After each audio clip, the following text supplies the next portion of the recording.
Hello students, glad to meet you again in this video. இந்த வீடியோவில் நம்ம map Poynting skills பற்றி பார்க்க போகிறோம். அதில் இந்த வீடியோவில் ஸ்பெஷலாக ஹிஸ்ட்ரி மேப்பை பற்றி பார்க்க போகிறோம். இந்தியா அவுட்லைன் லெசன் நேஷ்னல் மூமெண்ட்டில் இருக்கு இல்லையா, ஸோ அந்த மேப்பை நான் உங்களுக்கு செஞ்சு காட்ட போகிறேன். எக்ஸாக்டாக எப்படி மார்க் பண்ணுறதுன்னு அந்த மாதிரி நீங்கள் ப்ராக்டிஸ் பண்ணிட்டீங்கன்னா உங்களுக்கு ஈஸியாக 5 மார்க்ஸ் ஸ்கோர் பண்ணிடலாம். ஹிஸ்ட்ரி மேப்க்கு கொஸ்டின் பேப்பரில் 5 மார்க்ஸ் இல்லையா, ஸோ அதை நீங்கள் ஈஸியாக ஸ்கோர் பண்ணுறதுக்கு இது ஹெல்ப்ஃபுல்லாக இருக்கும். எக்ஸாமில் 5 மார்க்ஸ் டீட்டெயில் எழுதி அது தப்பு இல்லாமல் எழுதி நீட்டாக ப்ரெசென்ட் பண்ணால் தான் அந்த 5 மார்க்ஸ் வாங்க முடியும். ஆனால் இந்த மேப்பில் உங்களுக்கு ஒரு பாயிண்ட் வச்சு பேரை எழுதினாலே அந்த நேம் பிளேஸஸும் அந்த கொஸ்டின் பேப்பர்லேயே இருக்க போகுது. ஸோ பாயிண்ட்டை மட்டும் கரெக்டாக வச்சு நீங்கள் அதே பிளேஸ் நேம் எழுதுனீங்கன்னா ஈஸியாக 5 மார்க்ஸ் ஸ்கோர் பண்ணலாம். இப்போ வாங்க பார்க்கலாம் எப்படி செய்யலான்னு. ஹிஸ்ட்ரியில் unit 7 anti colonial movements and the birth of nationalism இந்த லெசனில் பேஜ் நம்பர் 79ல் உங்களுக்கு இந்த important centres of great rebellion கொடுத்துருக்குறாங்க. ஸோ இதில் இருக்கிற எல்லா பிளேசஸுமே இம்பார்ட்டன்ட் பிளேசஸ் தான். இதில் இருக்கிற பிளேசஸை இந்த வீடியோவில் நம்ம பார்ப்போம் எப்படி செய்கிறதுன்னு சொல்லிட்டு. ஃபஸ்ட்டு முக்கியமான பிளேஸ் நான் செஞ்சு காட்டுறேன். டெல்லி அப்படின்னு எடுத்தால் Delhi is the capital of India இல்லையா. ஸோ ஃபஸ்ட்டு இந்த இடம் இந்த மாதிரி வர இடத்துல நேராக ஒரு கோடு போட்டுக்கோங்க. அதுக்கப்புறம் நேபாள் இந்த கார்னர் வருதுல, இந்த கார்னர்லேருந்து இங்கே ஒரு கோடு போட்டு ஜாயின் பண்ணுங்கள். இது ரெண்டும் சேர்ற இடம்தான் டெல்லி.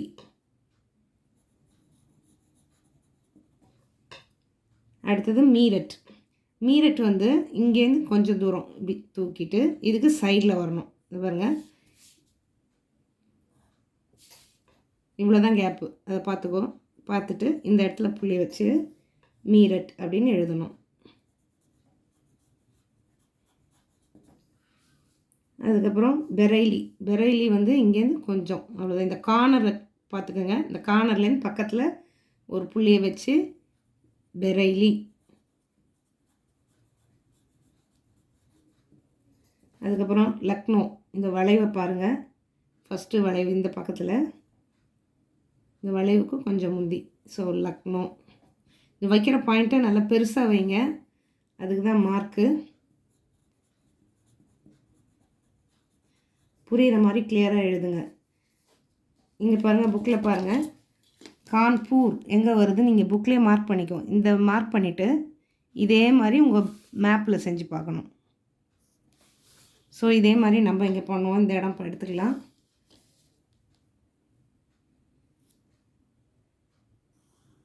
இங்கே இது இங்கே மீட் ஆகுது.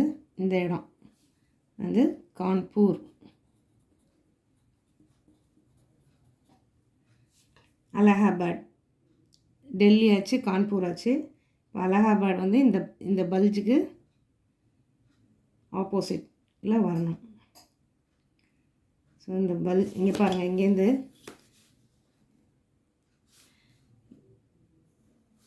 இங்கேருந்தும் இந்த பல்ஜ் வருதா, இந்த பல்ஜிலேருந்து நேராக ஒரு கோடு போட்டு ஜாயின் பண்ணிக்கோங்க. ஸோ இங்கே பாருங்கள், இதிலிருந்து இதுவும் இதுவும் போட்டு ஜாயின் பண்ணோம்னா அது அலகாபாத்.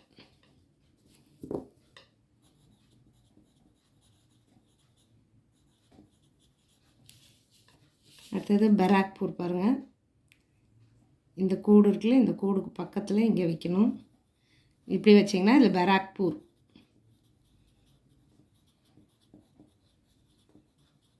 நீங்கள் பேரை எழுதிட்டு அதுக்கப்புறம் புள்ளி வைக்கக்கூடாது. ஃபஸ்ட்டு புள்ளி வச்சுட்டு அதுக்கப்புறம் தான் பேர் எழுதணும். அப்போ எக்ஸாக்ட் இடத்துல இந்த பாயிண்ட் வச்சாதான் அதுக்கு மார்க் தருவாங்க. நீங்கள் இங்கே வைக்க வேண்டிய பாயிண்ட்டை இங்கே பக்கத்துலையோ இல்லை மேலே தூக்கியோ கீழே வச்சிங்கனாலோ மார்க்கு கிடையாது.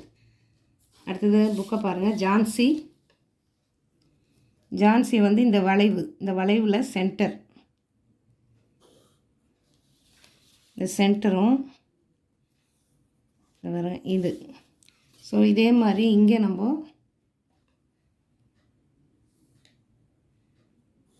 இதுவும் இந்த வளைவோட சென்டர் இங்கே வந்ததுன்னா இது ஜான்சி.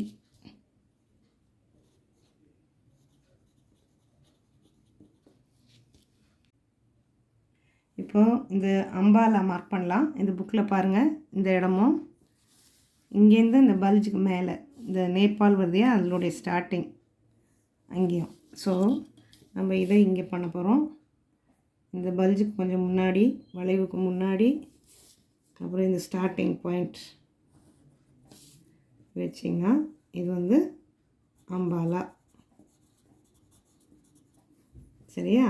ஸோ இப்படி வச்சிங்கன்னா தான் உங்களுக்கு எக்ஸாக்டாக வந்து மார்க் பண்ண வரும். இது வந்து இந்த மாதிரி நல்லா ப்ராக்டிஸ் பண்ணிவிட்டு அதுக்கப்புறம் நீங்கள் வெறும் பாயிண்ட் வச்சே செய்கிற அளவுக்கு நீங்கள் தரோவாயிடுவீங்க. இது ஃபஸ்ட்டு லேர்னிங் ஸ்டேஜுக்காக நான் இப்படி சொல்லி கொடுக்குறேன். இதை நீங்கள் என்ன பிளேஸ் 5 பிளேஸ் கேட்டாங்களோ அதை எழுதிட்டு இந்த கோடை மட்டும் அழிச்சிருங்க. கோடு இருக்கக்கூடாது எக்ஸாமில், வெறும் பாயிண்ட்டும் பிளேஸ் நேமும் தான் இருக்கணும். ஸோ லைட்டாக கோடை போட்டு செஞ்சுட்டு அழிச்சிடலாம். இல்லை தரோவாக இருந்தீங்கன்னா நீங்கள் அப்படியே மார்க் பண்ணலாம். இது ப்ராக்டிஸ்க்கு மட்டும் வச்சுக்கோங்க.